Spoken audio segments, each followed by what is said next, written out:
नमस्कार, आप देख रहे हैं सी इंडिया न्यूज, एक अनदेखा सच, और मैं हूं आपके साथ अनीशा। शिव महापुराण कथावाचक प्रदीप मिश्रा ने एक दिनी शिव चर्चा के बाद इंदौर में मीडिया से चर्चा की। जब मीडिया कर्मियों ने उनसे पूछा कि आगामी विधानसभा चुनाव में किसकी सरकार बनेगी, तो उन्होंने मजाकिया लहजे में कह दिया कि प्रदेश में भोलेनाथ की सरकार बनेगी। साथ ही उन्होंने कहा कि अगर राजनीति ने आपको सिंहासन दिया है, सत्ता दी है, तो 5 साल सिंहासन का सदुपयोग करें। साधु संत की राजनीति में आने को लेकर उन्होंने कहा कि मठ को लेकर राजनीति नहीं करें, राजनीति में राष्ट्रहित की बात करें। उन्होंने कहा कि पूर्व के कई साधु संतों ने चुनाव में जरूर हिस्सेदारी की थी, लेकिन केवल उन्होंने अपना घर ही भरा था और समाज पर ध्यान नहीं दिया। वहीं पंडित प्रदीप मिश्रा के राजनीति में शामिल पर किए गए सवाल पर उन्होंने स्पष्ट तौर पर कहा कि वह कथावाचन में ही अपने आप में संतोष महसूस कर रहे हैं और उन्हें राजनीति में आने की कोई आवश्यकता नहीं है। इंडिया और भारत के सवाल को लेकर भी उन्होंने अपनी प्रतिक्रिया देते हुए कहा कि भारत नाम ही बुलंद है, इंडिया तो कुछ लोगों ने नाम रख दिया था, भारत बोलने से हमारी छाती चौड़ी होती है। पहले तो वो सनातन धर्म को अगर कोरोना कह रहे हैं या सनातन धर्म को वो किसी न किसी रूप में डेंगू और मलेरिया कह रहे हैं, तो पहले उनसे पूछा जाए उनके पिताजी का नाम, उनकी माताजी का नाम, उनके दादाजी का नाम, परदादाजी का नाम, वो पूर्व में क्या थे? वो भी तो सनातन धर्मी थे। जितने भी धर्म निकले हैं सनातन धर्म से ही तो निकले हैं। तो अगर वो सनातन धर्म को डेंगू कह रहे हैं तो वो भी तो डेंगू की औलाद ही हैं। अगर वो कोरोना कह रहे हैं तो कोरोना की औलाद वो भी तो हैं। तो ये तो उनके ऊपर निर्भर करता है कि अपने बाप को, अपने पिता को आप किस लेवल तक लेकर जाएंगे। सनातन धर्म सभी का मूल है और सबका बाप है, सबका पिता है।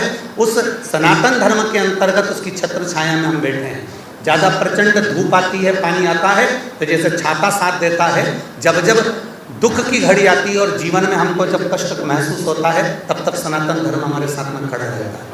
सजा क्या होनी चाहिए आपके? सजा बस हम क्या सजा देने वाले हैं, या हम बोल भी नहीं सकते कि सजा के लिए कोई हम इतनी बड़ी गादी पर तो है नहीं कि हम सजा दे दें। हम तो इतना जरूर कहेंगे कि बाबा उनको सद्बुद्धि दे और सद्ज्ञान दे, और अगर उनको राजसत्ता दी है, उनको वैभव दिया है, तो सत्ता और वैभव का सदुपयोग करें, अपनी वाणी से किसी का दिल ना दुखाएं। तो भारत है ही, पूर्व से ही है, आज नहीं।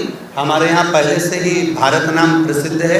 इंडिया तो बाद में लोगों ने धीरे धीरे उसको, जब अंग्रेजों के समय से चला, इंडियन उन लोगों ने कहना प्रारंभ करा, तो एक शब्द का संबोधन देकर पुकार लेते थे, इंडियन इधर आओ। तो ये एक अलग, जब भारत कहते थे तो उनको भी तो शर्मिंदा महसूस होती थी अंग्रेजों को, क्योंकि भारत शब्द में एक बोल्डता, एक बुलंदता है। कहने में भी व्यक्ति की छाती चौड़ी होती है कि इसका नाम भारत है और मेरा नाम भारत है।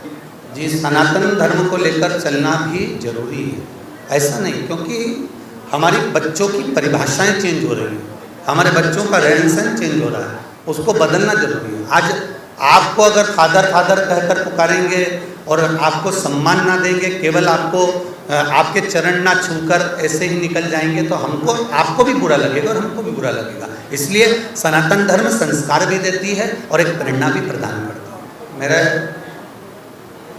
संत वो होना चाहिए जो राष्ट्र की बात करे, राष्ट्रहित की बात करे। अपना मठ और मंदिर बनाने के लिए संत राजनीति में आए तो वो संत किसी काम का नहीं है। संत आए राजनीति में, मना क्या है उसमें? अगर संत राजनीति के अंतर्गत आएंगे तो हमारा सनातन धर्म और मजबूत होगा, पर मूल है कि वो राष्ट्रहित की बात करे। केवल अपना एक मठ तैयार करने की बात नहीं, या जमीन को लेने की बात नहीं, संपूर्ण राष्ट्र को एक प्रेरणा देने की बात करें, तो फिर संत राजनीति के अंतर्गत आए। पूर्व में कई संत राजनीति में आए जिन्होंने केवल अपना ही भरण पोषण करा और राजनेता बनकर वो अपना ही एक पेट भरते रहे और जनमानस को कुछ ना दे पाए। हमारे राष्ट्र के कुछ संत ऐसे भी हैं, उत्तर प्रदेश में बैठे हैं आदरणीय योगी जी, वो प्रेरणा देते हैं। कुछ संत ऐसे भी हैं जो हमको प्रेरणा प्रदान करते हैं कि हमें केवल जनमानस के लिए या राष्ट्र हित के लिए कार्य करना है, तो उसमें एक श्रेष्ठता है। आए संत राजनीति में, मना नहीं करेंगे, पर मूल वह राष्ट्र के लिए कार्य करें। आप स्वयं आएंगे कभी? ना, जरूरत ही नहीं है। बाबा उगड़दानी बड़ा गजब का है। आप सभी से मैं क्षमा चाहूँगा थोड़ा समय के लिए।